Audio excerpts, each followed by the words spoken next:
আসসালামু আলাইকুম। আজকে আমার পছন্দের খুবই মজাদার একটি চিকেন বিরিয়ানির রেসিপি শেয়ার করছি। এর জন্য প্রথমে পেঁয়াজ, আদা, রসুন, কাঁচামরিচ ও এক টুকরো জয়ফল ব্লেন্ড করে নেব। তারপর সেটাকে কেটে রাখা মুরগির মাংসের সাথে দিয়ে দিব।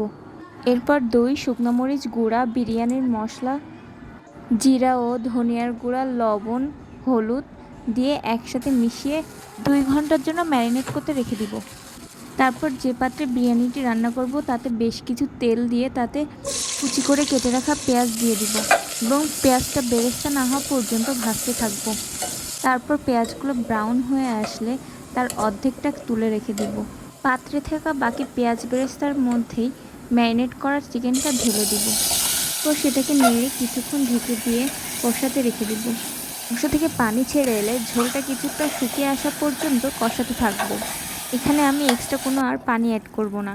তারপর চুলার আঁচ কিছুটা কমিয়ে দিয়ে পাত্র থেকে মাংসগুলো উঠিয়ে রেখে দিব। পাত্রে থাকা ওই তেল মশলার মধ্যে আমি আগে থেকে ধুয়ে রাখা পোলাও চাল দিয়ে দিব।